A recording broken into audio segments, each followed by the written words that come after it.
How many process here. people do you think you're going to have? I don't know. We've had a couple hundred register, but yeah, as people are coming in, hi everybody. But as always, people are busy, so they're grabbing replays more than attendance. But hi, Denver and Larry and Lee. Wow, that's the first time I've actually had men show up before women. Yay! Welcome. Yay. Yay! Yeah, awesome. So what we're going to do real quick, as always, and as we have been doing, is first welcome you all into the 7 Essential series. We are working on the last two of the last essentials right now, spirituality and trauma. And then we'll be working on fun in a couple of weeks that will be coming up. But today we're doing something a little bit different. It was kind of a last minute decision on my part. So if I can get a hi, yes, we can hear you and see you. That would be great. So I'm watching the chat right now to make sure that you guys can hear us and you can see us before we get going. Thank you, Tiffany. Thank you, Denver. Appreciate that. So today I'm so excited because, as I create these essentials and these webinars and these wellness events for people out in the general public, my first thought is, how can I bring value to you all? How can I give you some sense of hope and peace with where we are today? And KK always comes up in my mind as someone that brings me peace. And she's brought me so much hope over the years that I've been working with her. She is my personal therapist and someone that I love and hold dear to my heart. I've brought her into you all quite a few times to my coaches. But this is going to be a little bit of a different experience because what we're doing here is we're educating you. If you're not in the wellness industry, there's a lot of confusing information out there about what is good for us today and what is best for us. We have a lot of shiny objects that we can grab to find our way to wellness. And a lot of those, to be honest with you, are things that bring people down the wrong path. So what I'm trying to do is get you back straightened out on your path to wellness, give you the ability to trust your own instincts and intuition, and really just learn to trust yourself. Because if you know anything at all, if you've been down a road of trauma, or maybe you struggle with spirituality, you know that the only person in this world that you can trust more than anyone is yourself. So that has been the common theme of the 7 Essentials. So now that we know we have good audio, we have good video, we're going to get going, and I'm going to let KK give an introduction of herself here, and then we're going to get into this organic conversation about trauma, unaddressed trauma, and spirituality. So stay with us. It's not going to be about Christianity or Buddhism or any of that. So stay with us as we talk about this today. And welcome. Thank you for being here as always. So glad I'm to be here with y'all. And Carmen, I want to say I've got the chat room open on my thing too, so I'll glance over if I look like I'm fading out and just see if people are asking questions.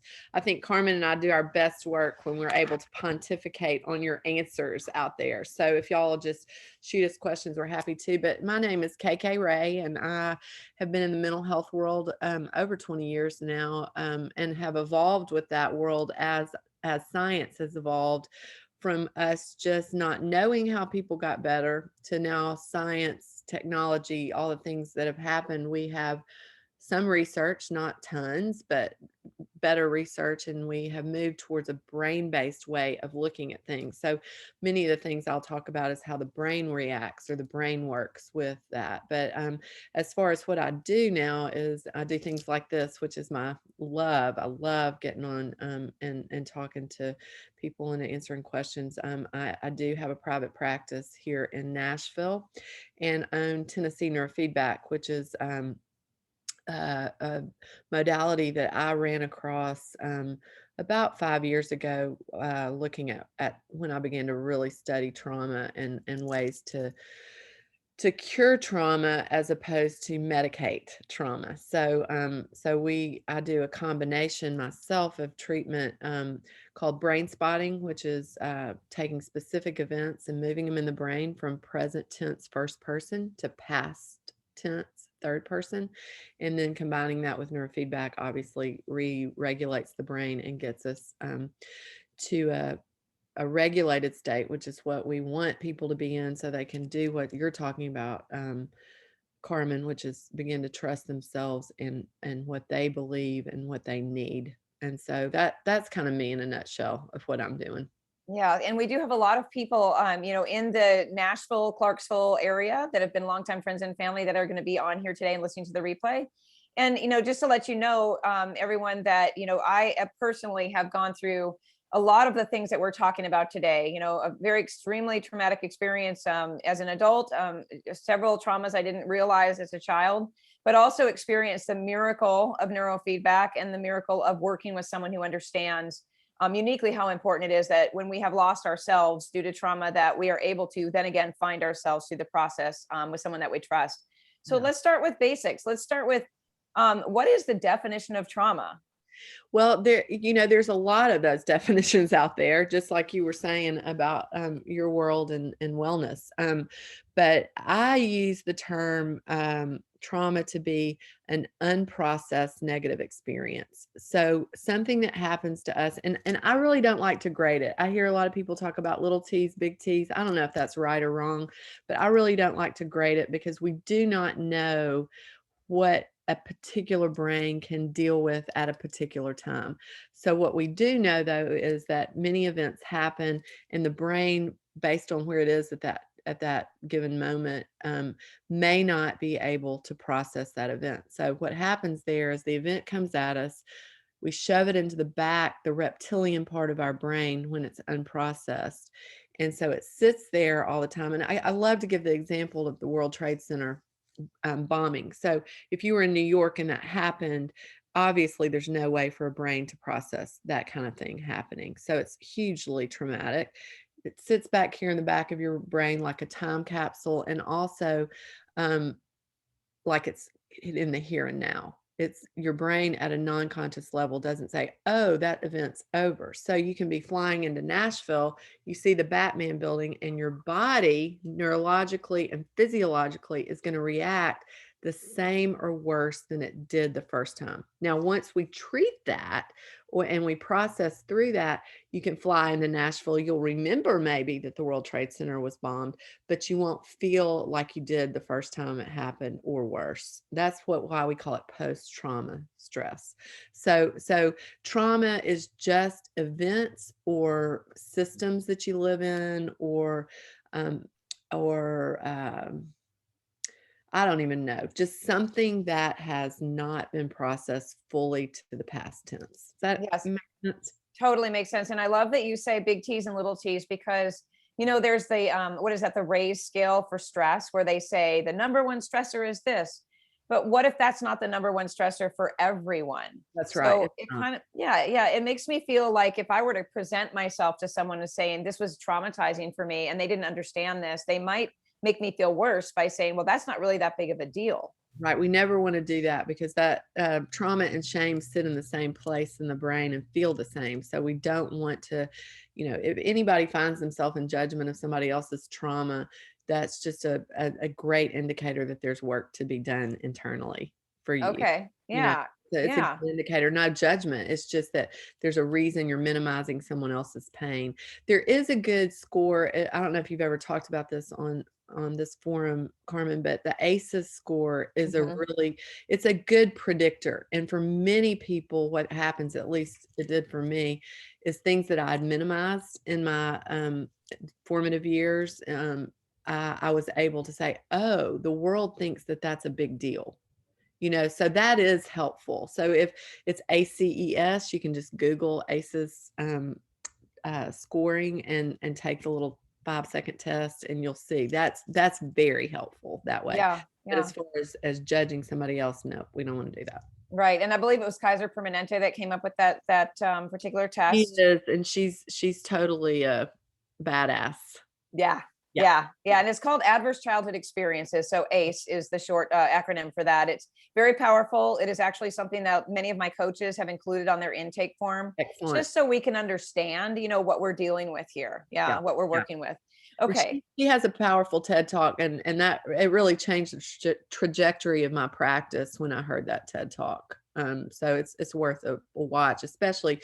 I think we would be negligent as practitioners as far as trauma goes, negligent as practitioners and even as parents or spouses or whatever, to not be aware of adverse childhood experiences. Okay. Yes. And I agree with that 100%. I think everyone should know before getting into a committed relationship that, what are those experiences that maybe someone you're thinking about getting married to, has experienced, or, for me, what's been really important for me after understanding and learning about all of this over the past few years is being able to have a conversation with my own child about what trauma really is, and not making anything he feels really big inside small to him. Right. Because if it's big to him, then it is a big deal. Yeah. And so we have very open conversations about that, which I want to get into in a few minutes, because I feel like trauma is happening all around us, not just to adults, but our poor children are experiencing this on a daily basis. I know for a fact that suicide is up by 30% at one location down in Florida, a friend of mine. And Florida's an open state. You know, they're allowed to go to school without masks and all of that. And they're experiencing significant increases in suicide and trauma. Yeah, I don't think we need to even consider the reasoning here. I just think it is important to note that we are in a mental health crisis. Extremely. Yes, 100%. Yeah. So what is it about, how do we trap the trauma? How does it get trapped there? Like when we're little, we don't know, oh, that's hard for me to deal with in my future, so I'm going to stick it back here in the reptilian brain. How does it actually get put there? Yeah, that's a great question. And I don't really know. We know the science of that. I just know, like on a brain map, which is a EEG of the brain, we can see where that part of the brain has low power, meaning it's been depleted. So what happens there is when the event happens, and your brain can't reconcile what's happening, you go into a hypervigilant state.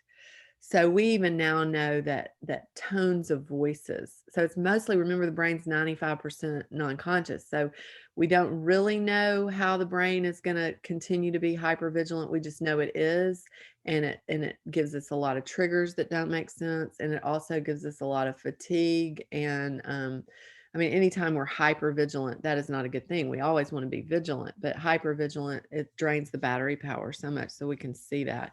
So what we know, and many times, I mean, I've seen it honestly this week in my family, that my husband was reacting like he did at 5 years old, and couldn't figure out why his stomach was hurting. And then we backed up to some dysfunctional family system stuff, and it made perfect sense. But it takes processing to get to that, in a safe environment, to go, okay, you're not just making this up. I find I don't know, in my 20 years of practice, if I ever found somebody that made stuff up. So we may not remember things accurately, or pieces might be missing, but as Bessel van der Kolk's book, which I highly recommend to anybody on here, The Body Keeps the Score, would say that will bring sanity to you, because your body can remember things that we don't remember from the developmental trauma, if that makes sense. 100%. And I agree with that. And I want to talk a little bit about the symptoms of trauma. Like you just said, sometimes we'll have a reaction, like if you fly into Nashville, you see the Batman building, and all of a sudden your heart's pounding, and your adrenals are aching, and you feel hot flashes, and you're like, where is this coming from? Right. Right. So let's start with, do you have a good definition of a trigger? Because that leads to the symptoms, right? You get triggered without knowing, and then it leads to symptoms in the body. That's right. And it's very important to notice your triggers, and we can unpack that a lot. But basically, it's just a physiological response to something current that is out of normal, out of range for what that situation is. So if you hear somebody's, many times people with PTSD have what we call a startle reflex. So I used to be able to know somebody was going to shut a door in my house. I knew it was coming. So cognitively, I knew it was coming, but my body still jumped when the door shut. So that was out of normal range for what the event that was going on currently was. So that's a good indicator of trauma. So the triggers, I noticed yesterday I was on a customer service call, and I could not understand the person that was talking. And my reaction was way out of range for that. And so I was triggered. So I needed to go back and go, okay, what's going on here? Feeling out of control, feeling dismissed, and then you can follow it back. And typically it's a much younger part inside of us that you can identify, a 6-year-old part or a 10-year-old part, where there's some unprocessed stuff that we go back and look at compassionately and try to process out what happened, so that doesn't, the reactivity, especially in interpersonal relationships, if the reactivity in those situations is out of bounds, out of range, it's on us to own that until we can get ourselves soothed and regulated, and then come back and discuss it as adults. Oh my gosh, I think I lived triggered my entire marriage. Yeah, quite possibly. I Yeah, mean, I just know that the feelings that some of the, when I look back on a lot of those experiences during marriage, the reactions that I had weren't even in line at all with the things that were happening. And I know I see that myself. You know, I see it today. I think it takes real present day conscious awareness yes. of that feeling coming up, and you being able to say, this is not my adult self responding to the person knocking on the door when there's a sign that says don't knock. Like, what's going on here? Right. So many times, and this is something I'm really trying to hit home with myself and other people now, when we are dysregulated. So let's say a trigger happens or something that's not even really a trauma trigger, but you just are dysregulated. What we so often want to do is dysregulate the environment around us so that we feel like we're in you know, in a level what's the term, osmosis or whatever, that we're equal. It equalizes us. And unfortunately what that does is it tends to jack up the energy fields around us and other people. We might feel like we've gotten justice for that situation, but in essence we've stayed dysregulated and dysregulated someone else. Yes, yes. That's the first time I ever heard that word was from you. And I went, oh, I am not dysregulated. I'm like, whoa, that was dysregulated behavior right there. What in the heck is going on? Yeah. Yes, yes. And I will say this too. And, sharing personal experiences is part of what I do, because I want people to feel like this is a relatable, safe place to be.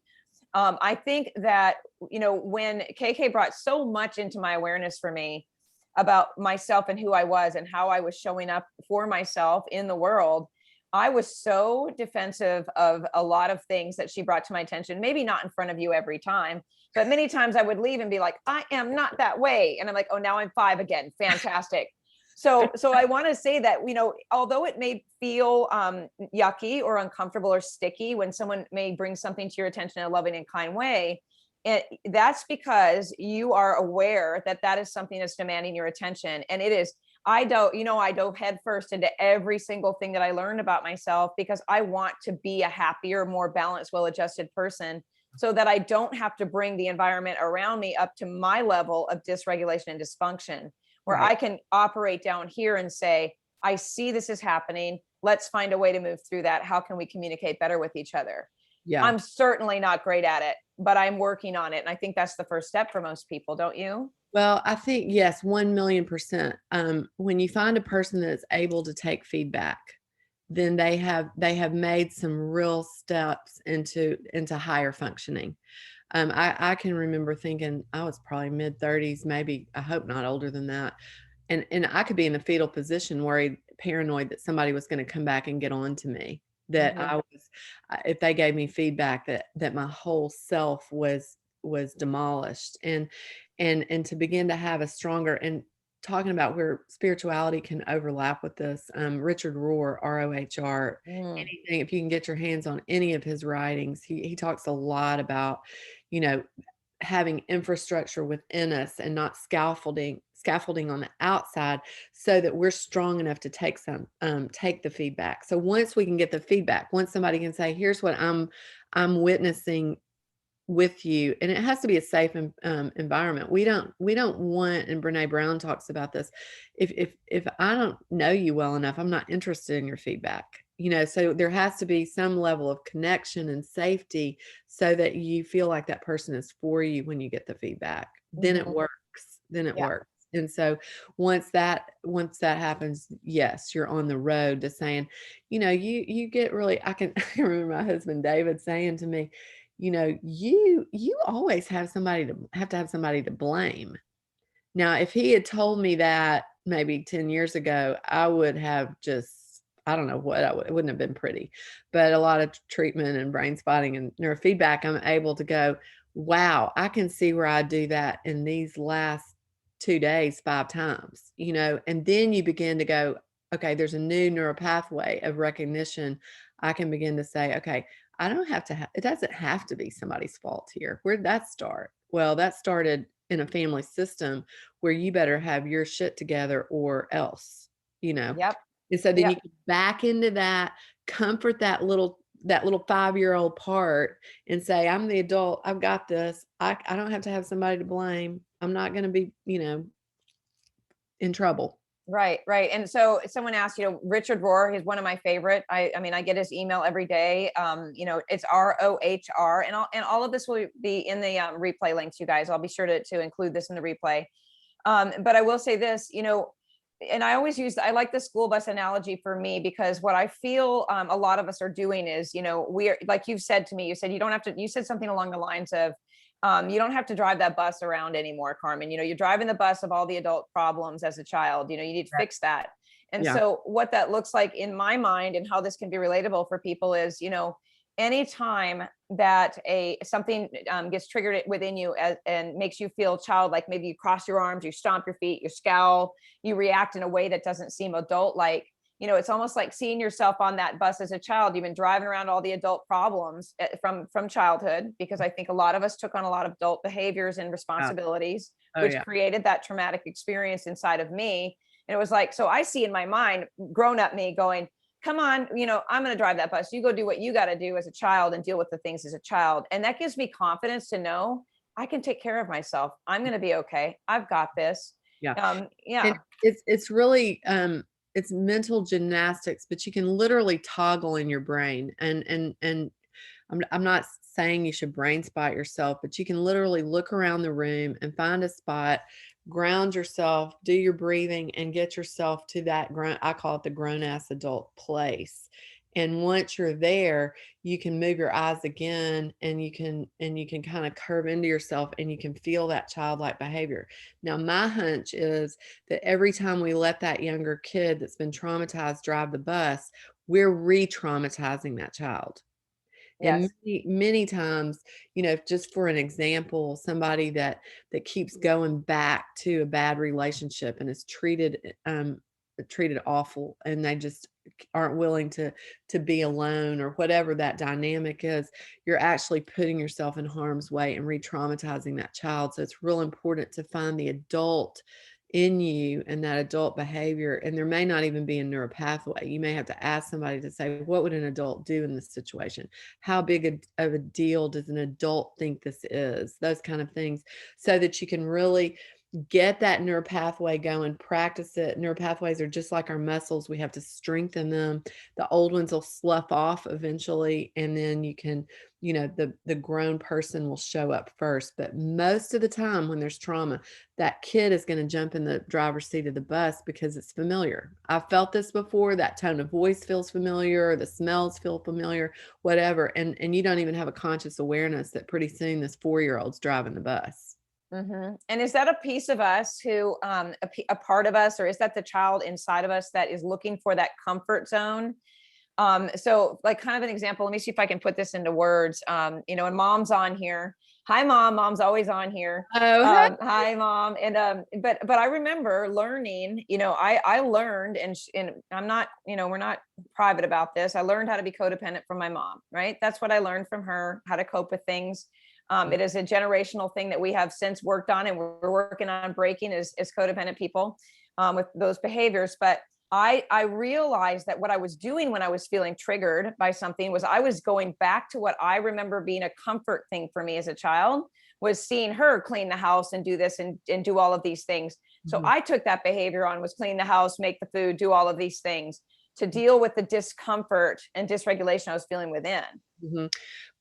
I think that's a great example. And what I would call that is just trauma repetition. So the brain is going to go back to what it knows. It's going to go back to reinforcement. I mean, like my dog on a walk, every time we make the turn to come back home, he jumps up, gets excited, and bites his leash. Okay, there's nothing in him that has a human cognition. He just knows what to do at that point. And I reinforce it by whatever. So it is an unconscious response, and it's trauma repetition, and it's re-traumatizing. And the brain and that's one of the ways you're dealing in the reptilian part of the brain, or fight, flight, and freeze part of the brain, is that it's going to go to whatever and behave like it did when it survived that first time. So if I act like this, I survived this heinous thing that's unprocessed. I'm going to just go back and do that behavior over again. Now, one thing I would challenge, and we can, we can debate this, and anybody that wants to can, but David Grand, that developed brain spotting, brought this to the forefront for me. I don't really believe there's a lot of codependent people out there. I don't even know if I like that term. What I usually see are people that have gifting of empathy, and they're exploited by people that can sense it, smell it, and get their needs met in a dysfunctional way. So I don't think your mom or you have some level of addiction type behavior. I think that how you got needs met was by potentially people that might not have had your best interest at heart, exploiting that. So you begin to swing from the chandelier and tap dance and all the things that you do to say I'm valuable, because you say I'm not valuable unless I'm doing that. And remember, if that's feeling familiar to any of you, look up narcissistic abuse, because it's very common to see people that just have extremely kind hearts and maybe not other coping mechanisms that have been exploited by that.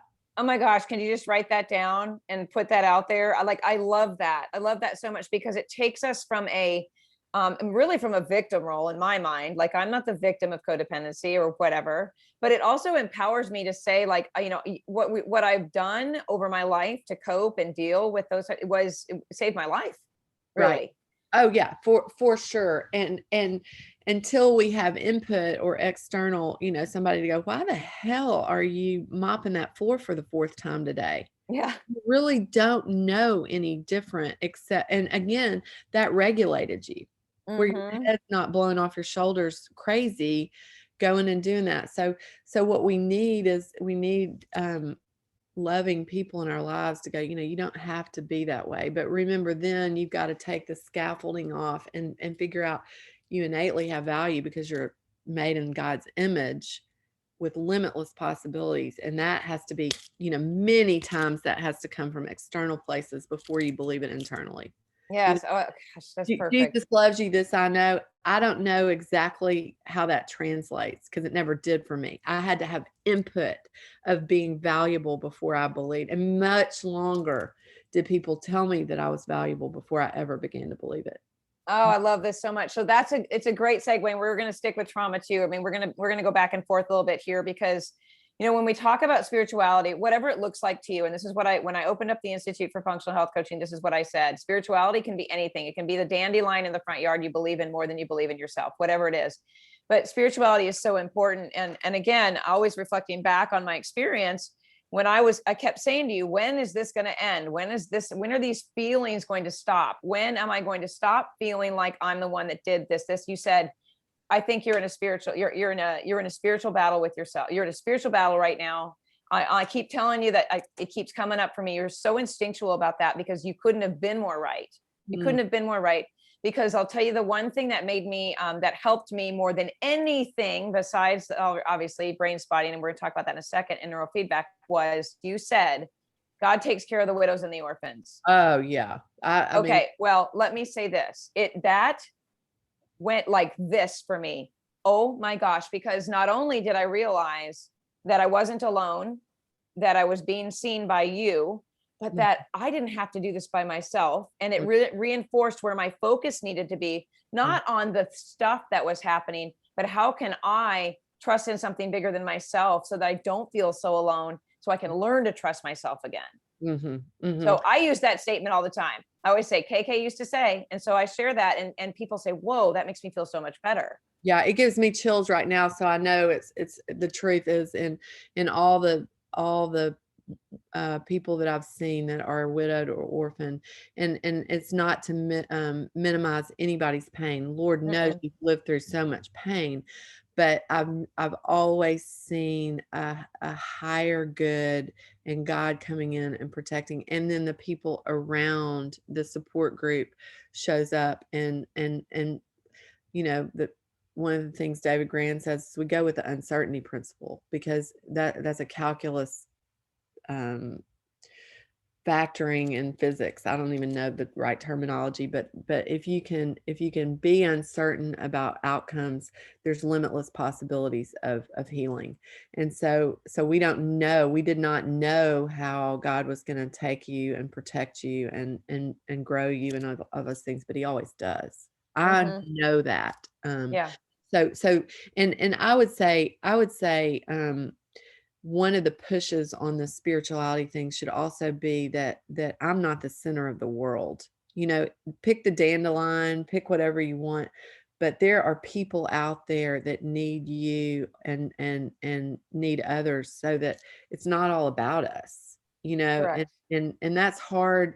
That's a hard road and kind of confusing when you're working on yourself and your trauma, but that you got to realize that there's people and purpose that are bigger than just your little world. And it's hard to integrate that. Hard. And many times, and I'm a big believer in this, when we're as emotionally in crisis, it's very hard to pull on our spiritual side, to draw on our spiritual side. It many times it's just it's one reservoir. There's just not enough there. And at that point, you have to look in in the rearview mirror and see how something bigger than you, God as I know him, showed up and got you through that. Yeah, and I love that. So a couple things that came to mind while you were talking. First and foremost, someone asked me, I guess it's about a year ago, a dear friend of mine who doesn't believe in God, and she said, "How do you know?"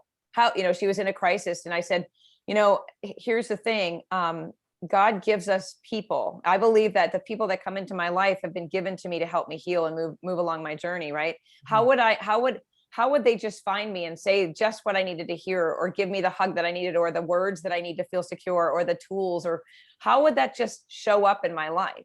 Right. That's one thing, is I believe that, that God gives us the things and the people we need to heal. The other thing you just said was disintegrate. It came to mind when you said integrate.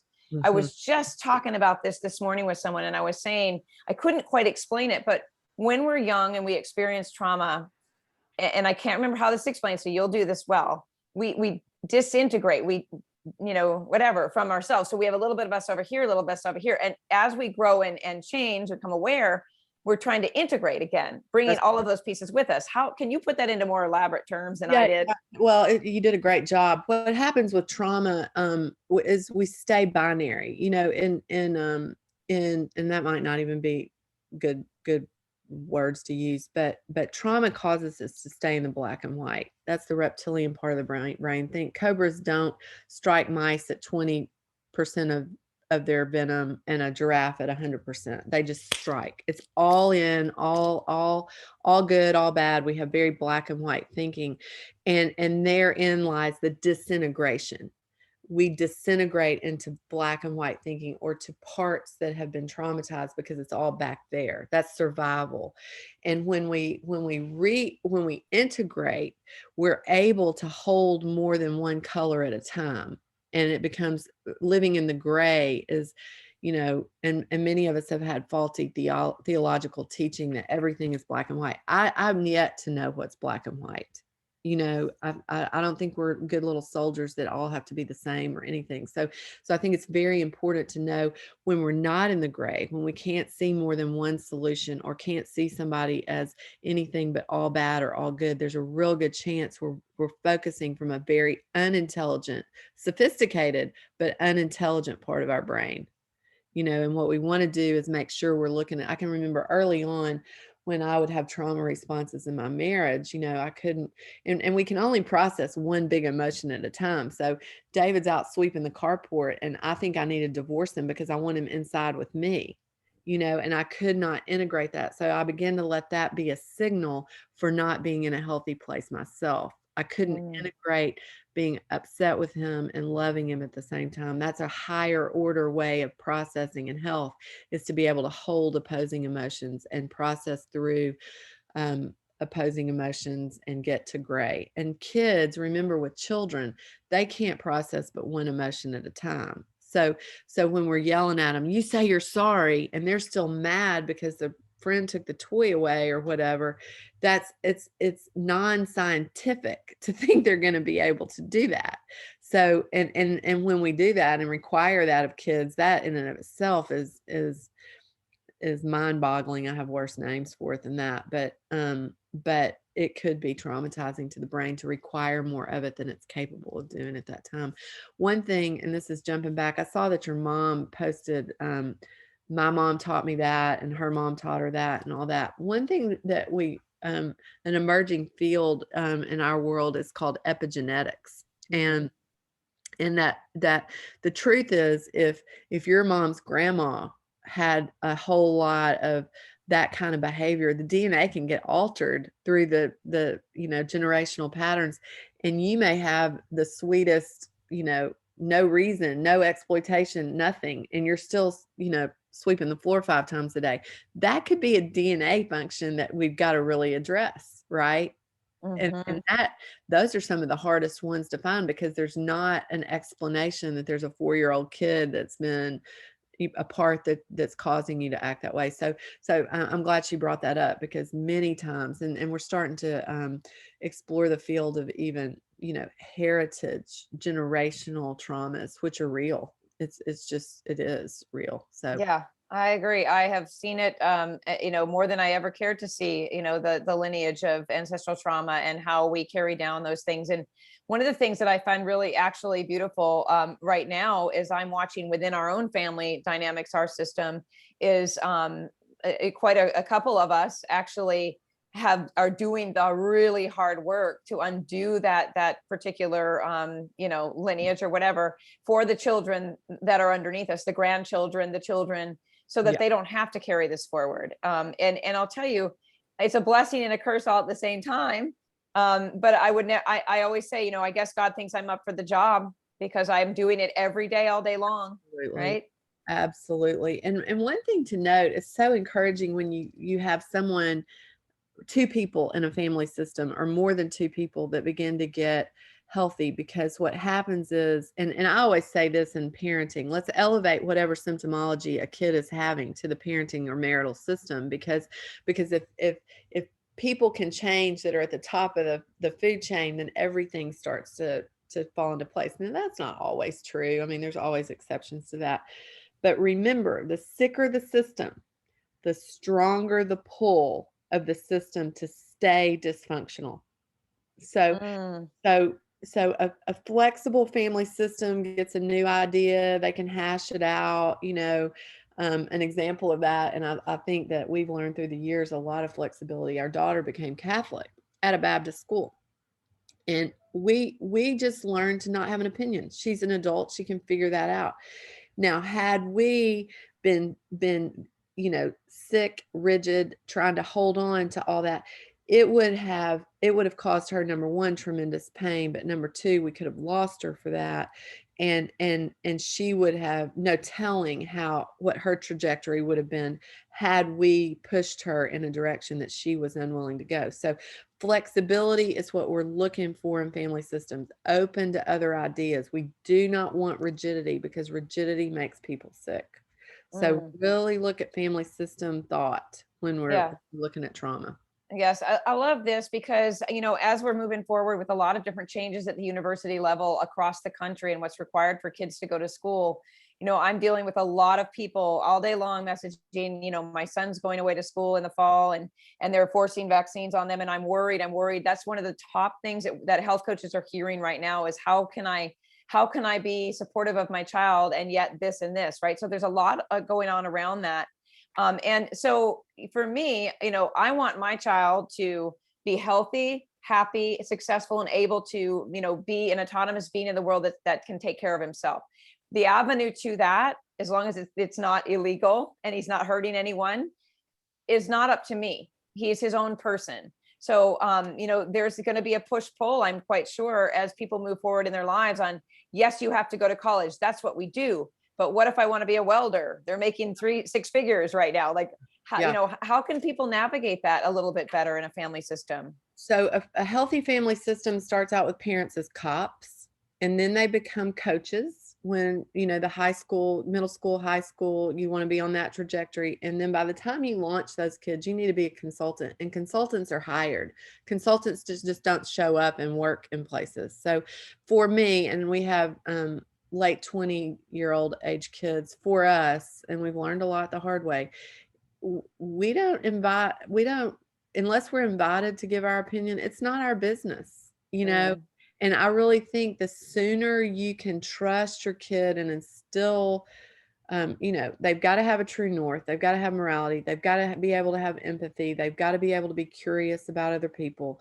Once you see those values, that value set, and those behaviors happening, you really want to groom those and get those better and get out of the way. You know, and don't major on the minors. I mean, control is when we're parenting by control and fear, it's one of the worst things you can do for the kid, because what becomes family system becomes rigid, and then they're going to act out. Yes. And anyway, most of the time they're going to act out some anyway. You know, Yes. we don't need to die on hills that are normal normal exploration behaviors. Having said that, we don't let them act foolish and get into harmful places either. And so it's also a place of that can be a cesspool of shame if y'all are hearing this and have any kind of triggers from it. And parenting is just the hardest thing you'll ever do. Yeah. If you do it well. If you do it well, it should be something that puts you in the bed every night, you know. Yeah. Yes. Like at 8:15 with your tea. Exactly.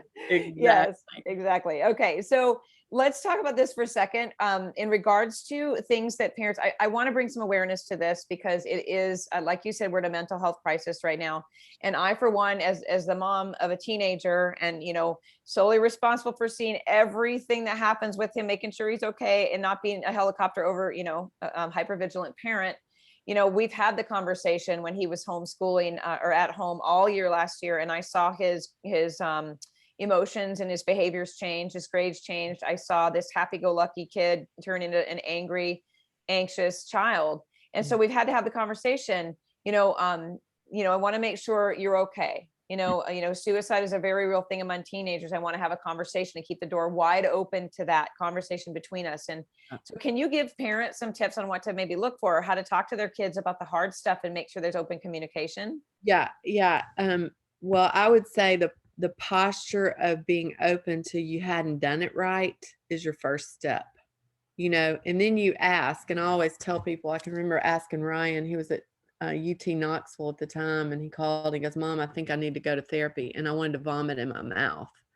But the answer to that is, yeah, I'll pay and I'll come and be confronted if you have things you need to tell me, because kids will tell you what you're doing wrong and what they need if you're open to hearing it.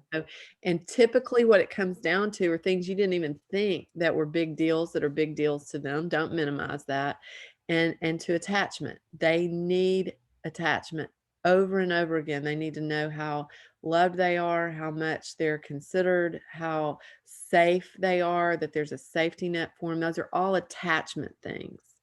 When we get it wrong, we go back and we repair it, and we hear how we've harmed the kid. But that's foremost. The other thing you want to watch for is isolation. When they're starting to detach from you or others, that's a big sign. Diet changes, if they're I mean, I'm a proponent of making sure you're getting clean pee tests and that they're not going off the rails drug wise. We don't let kids hit rock bottom anymore, because kids die. I mean, so many times what we think are suicides are bad drugs mixed with alcohol. So we definitely want to be eyes wide open. I can't tell you how many parents I've seen that have resisted testing their kids, and when they finally do, they're shocked. So be open to that.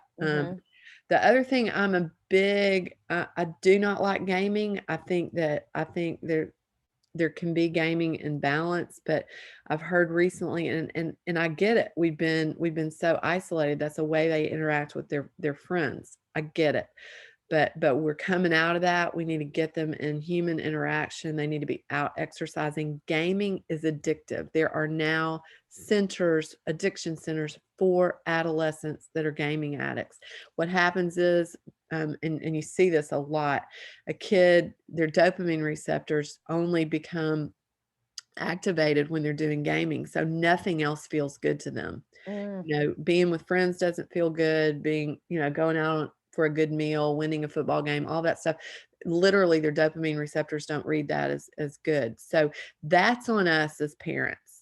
If you're negotiating gaming time because of the fits they're throwing, that's a great indicator that you've got an addict or potential addiction going on. So we've got to get, get that right. So one of the things, and then obviously any kind of screen time is something to watch for, what they're doing on the screens, what many kids get so depressed with social media, that kind of stuff.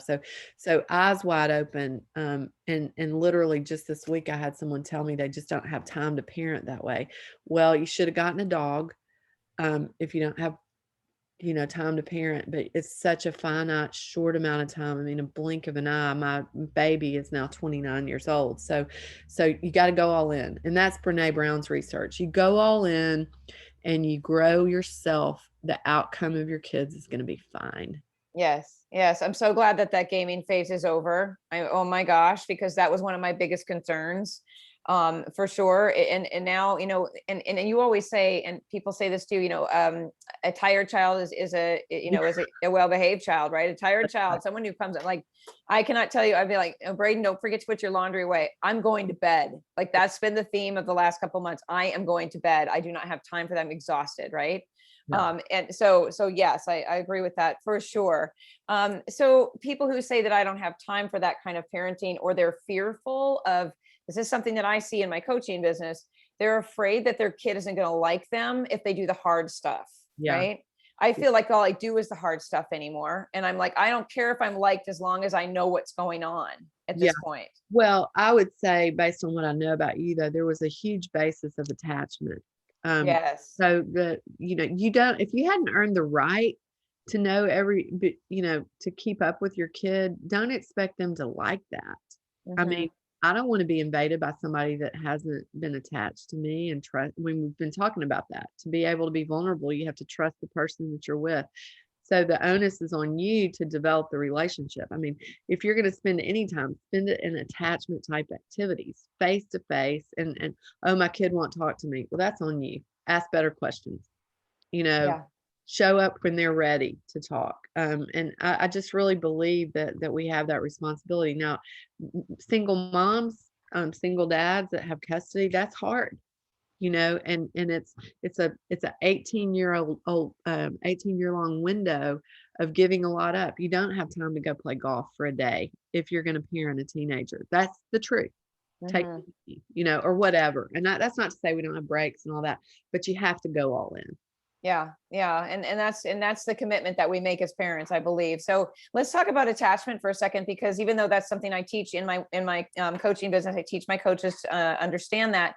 A lot of people don't understand that the relationship with our child really does start from that attachment phase. So can you just give a brief synopsis of how important attachment is and what the definition of it is? Yeah, attachment is just that person is, you're their safety. You are where they go for safety. That's why I don't like crying it out with babies or any of that stuff. You have to show up. An example I'll give is a client I have feels very uncomfortable to hug anyone. And so you ask him, well, do you remember being hugged in your family system growing up? Not one hug. Don't remember hugging. So neurologically, he gets dysregulated from closeness. So what we have to do, and of course we've got to rewire that now, which it is rewirable, but it's going to be very, very hard work. So we want kids wired to feel like closeness with their safe people is appropriate. That's what they need, that's energy giving, that calms, it's co-regulation. That there's a term now, time in instead of time out. So what you're doing there with the kid, instead of putting them out to go soothe themselves, you're sitting with them, helping them to calm down neurologically. And then there's time to begin to teach and discipline, whatever that's going to look like. But we want to stay with them, and that starts, pre-birth on. And many times attachment feels exhausting to a parent, and many times the kid might rebuff that, but overall I would say, and you probably have a better working definition than me, but it's just that child feels like you are its safe place. Mm-hmm. Yeah, I don't think there's any better way to say it. I mean, I've always told Braden, I have your back no matter what. There's no judgment. There will never will be. Mm-hmm. I will be your safe place. If I need to just sit quietly and hold space, let me know. If I've overstepped boundaries, you have permission, carte blanche to tell me anything I'm doing that's upsetting you. Yeah. Doesn't mean that you get to sit there and tell me what a terrible mother I am.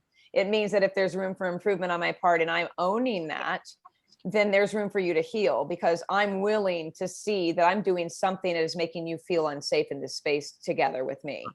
Yeah. So one of the things I want to share also with everyone is this: is like, what if you do have a child who is what I've heard is dismissive avoidant, where they feel uncomfortable with closeness, they feel more comfortable and at peace when they're not close to someone.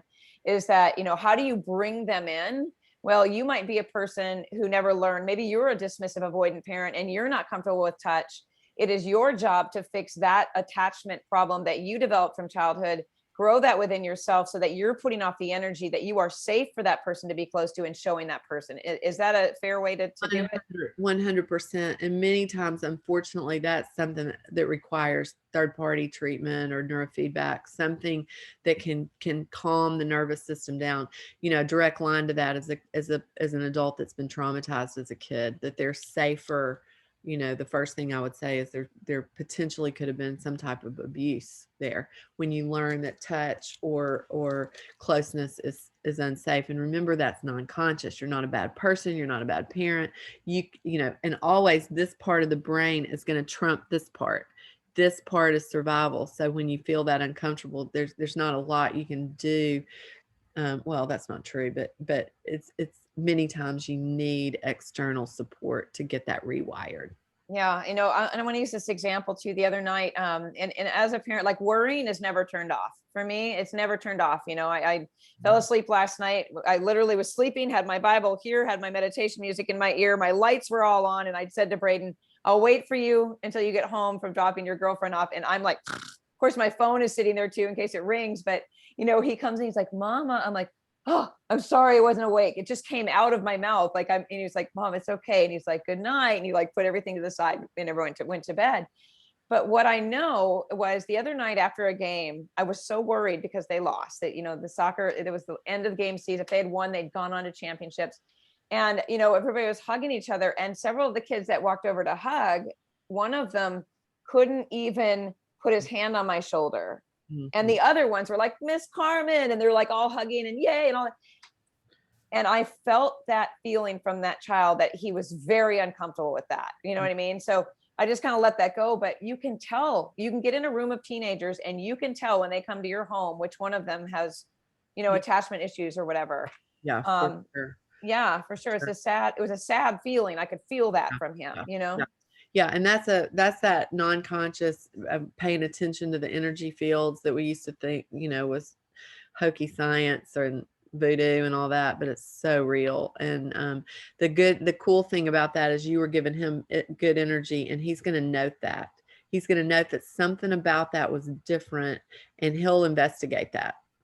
Okay. Well, that's good to know. At least it somehow penetrates into their world in some way. Right.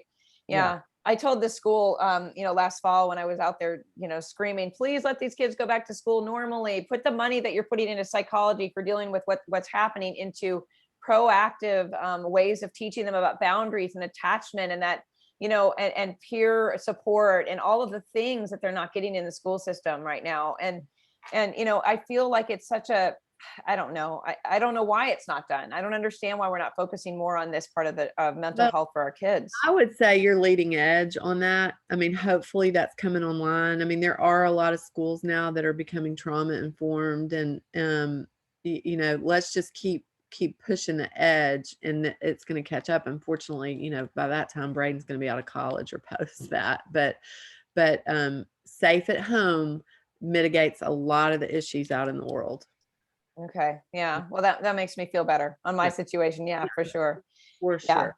Yeah. Okay. So the last thing I want to touch on a little bit in regards to, you know, trauma and spirituality and all of those things, can we give some maybe some words of encouragement to the adults out there that are in here on this webinar right now that are maybe they've been triggered or they're feeling some shame come up about the way they've parented or something's coming up within them? You know, besides coming to you, which we're going to give information at the end of this, because we have people travel from all over the country, you guys, to go in and experience what it feels like to be a part of true healing through neurofeedback and brain spotting. You know, what can we give them? Some steps that we can give them to handle some of the things that might be coming up within them right now. I would say get that book, The Body Keeps the Score. I've seen so many people go from totally non-awareness to the light bulbs. I mean, like I said, it changed the trajectory of my practice. So I would definitely read The Body Keeps the Score. And there's other great trauma books out there that you probably know better than I do, Carmen. But I'm really a proponent of mindfulness. You know, download, there's so many great apps out there now. Do 5 to 10 minutes of mindfulness a day. Then you begin to get aware of what's going on in your body. The next thing I would say is that there's not many interpersonal interactions that you need to have if it's adversarial and you're a dysregulated place. So begin to note your level of regulation or dysregulation. It doesn't take a rocket scientist to know when your chest is pounding or your breathing rate has gone up, your heart rate's up, or you're tense or whatever. Then go and self-soothe. Many of us were never taught how to soothe. Unfortunately, that's, you know, children are taught because they're soothed over and over again. That's how. Get with a safe person if you can't calm yourself down, you know. And there's great mindfulness apps that'll even say mindfulness for negative experience, mindfulness for anxiety, mindfulness for a bad interaction, you know, anything, and do those and begin to train yourself to get to a regulated state as quickly as possible. And notice, am I dysregulated for justifiable reasons, or is it out of normal range? And then you get with a safe person. You need to have somebody, and if you don't, start working towards a safe person to begin to bounce those off of. How big a deal is this? I'm feeling like it's a really big deal. Is this a big deal? You know, that you can trust. Help me think through this so I can calm down, because the biggest carnage we do to ourselves and to others is interacting from a place that's not here but back here. Right. Yes. And I love that too. When, you know, because you brought to my attention, you know, when you said, you know, how are you going to soothe yourself? Because soothing myself for me prior was cleaning the floors, was doing the laundry, was cooking, anything that was a distraction from what I really needed to be dealing with, which was to sit with the uncertainty, which I love about Richard Rohr, is that getting comfortable with uncertainty for me has been one of the biggest gifts I could ever have in the last 3.5 years of my life. I no longer like have a whole lot of fear about the future. You know, yes, I worry about my child, of course, but the fear of what could happen tomorrow. Well, the world is uncertain. And what are you going to do about it? Right. But what you told me when you said, you know, how are you going to soothe yourself? What are you going to go home and do? You asked me one day, you said, you know, what are you going to work on to soothe yourself when you can't get in touch with me or come in here? Like, you were super busy at a point where I wanted to come in every day, every hour.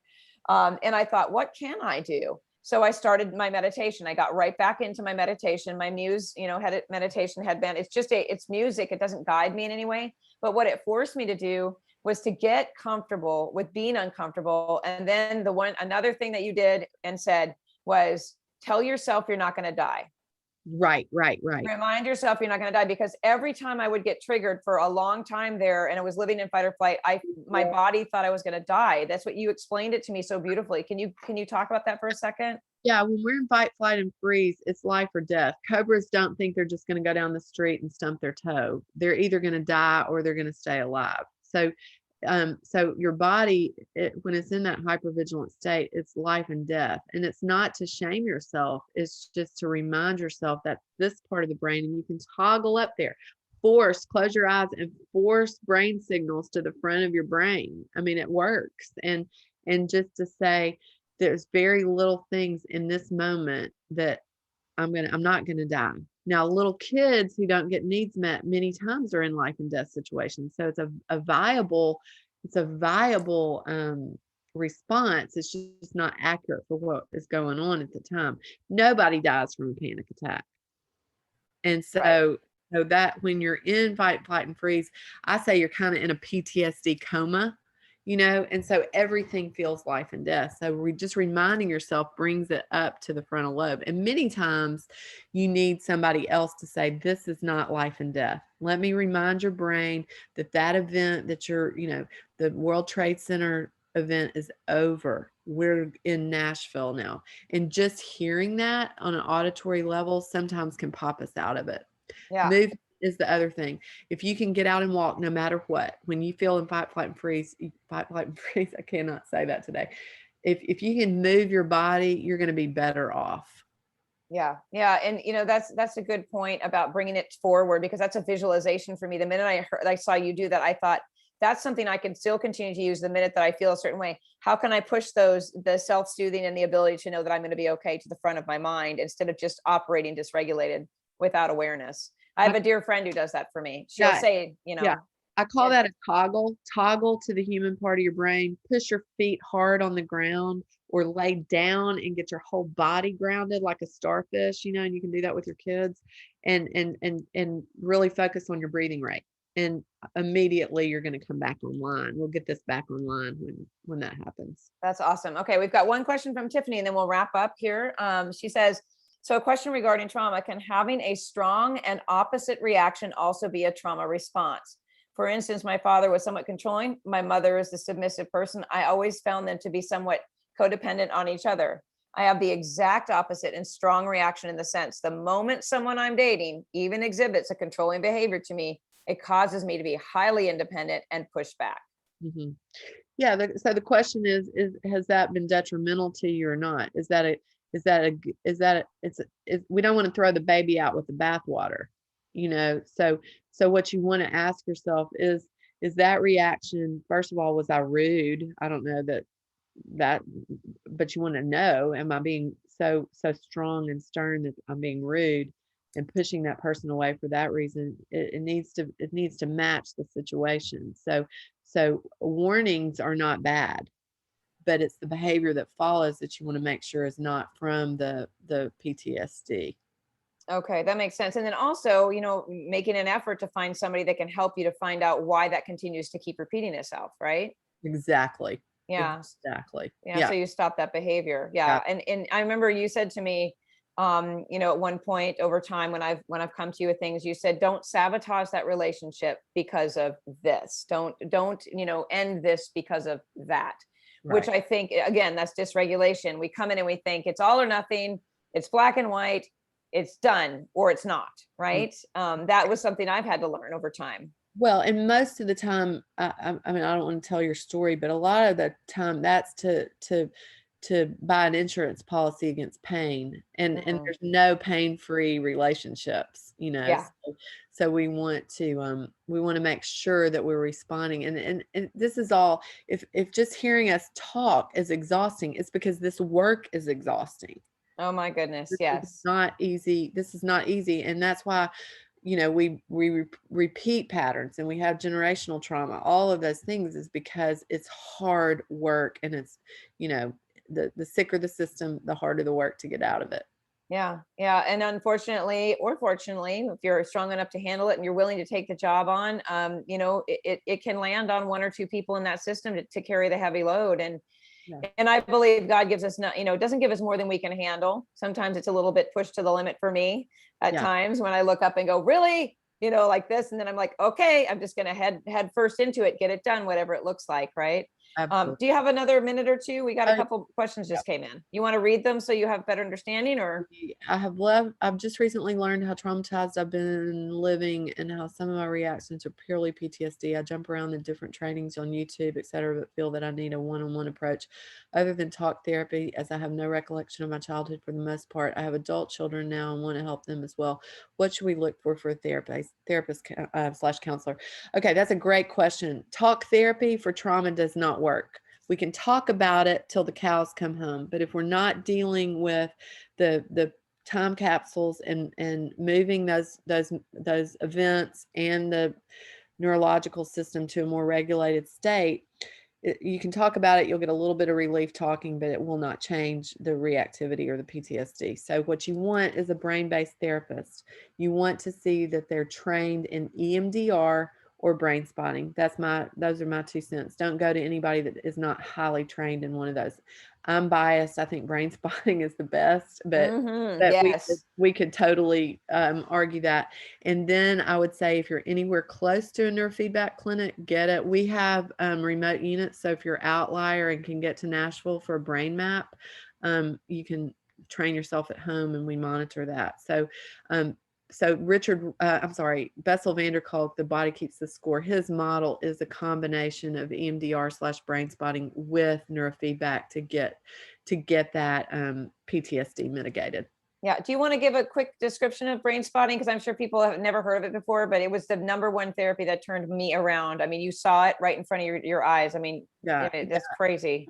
In a nutshell, where you look affects how you feel. So your eyes are always scanning inwardly and outwardly. That's that hypervigilance, looking for danger. And so we're able, with training, to learn how to move someone's eye position to correlate to where that time capsule is in the trauma. And that really just blows it all up. And you have body memory and it's very efficient and effective, powerful. I think the session I did one time with David Grand, I got more out of 20 minutes than I had in 10 years of talk therapy. So what you want is a brain-based therapist that understands trauma, but also has the modality. A lot of people are saying we're brain-based or we're trauma informed, but really they need to have training in the modalities that move that PTSD to past tense. Yeah. And I want to say this too. I'd had brain spotting by 2 different therapists before I found KK, and I did not have anything remotely close to the experience. So I think it's also important that you don't give up. If you go to someone and it doesn't feel right or it doesn't work for you, or something just doesn't feel like a connection, don't give up on that. Sometimes you got to try a few shoes on, right, to find a pair that fits. Well, and now one of the benefits of what we've been through with COVID is that the licensure you can cross state lines via Zoom in a lot of places. So feel free to email me through my website and I will get you to somebody that I know has the level of training that I trust. Yeah, that answers Mary's question there. We'll take Michelle's last question and we'll finish. So Mary, I will definitely include a link in there with and KK's information, so you can take a look and find a therapist down there in Florida. Michelle's last question, basically asking about biofeedback therapy. She said, and it was successful, as a reason to dig deeper with neuro and brain spotting, or could this set up a worse issue? She said she had success with biofeedback. It won't set up a worse issue. It may feel worse for a little bit, just as you're getting regulated. Sometimes you feel worse before you get better as you move through some of the regulation. But no, if you had a good experience with biofeedback, get with somebody that has training. We at Tennessee Neurofeedback, we stay very close with the regulations. It's a wild, wild west. Anybody can buy a machine and say they're training you, but we don't use anybody that's not certified, and we have consultants that are pioneers, and we really take that very seriously. So make sure where you go has credentialing. Yeah. Do you want to give your website now? We're going to include it also, but where can people find more about you and what you offer? Include it. That's all. Just to include it? Okay. Yeah. And thank y'all for listening.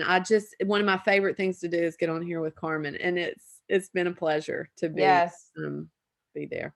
Yeah, well, I love having you, and it's not going to be the last time people see you, because you're just so valuable and so relatable and helpful, and you're my first go-to for anything related to the brain, trauma, and relationships. So thank you, KK. Appreciate you so much. Yes, and thanks everyone for being here. All right, love you. Talk to you later. Bye now.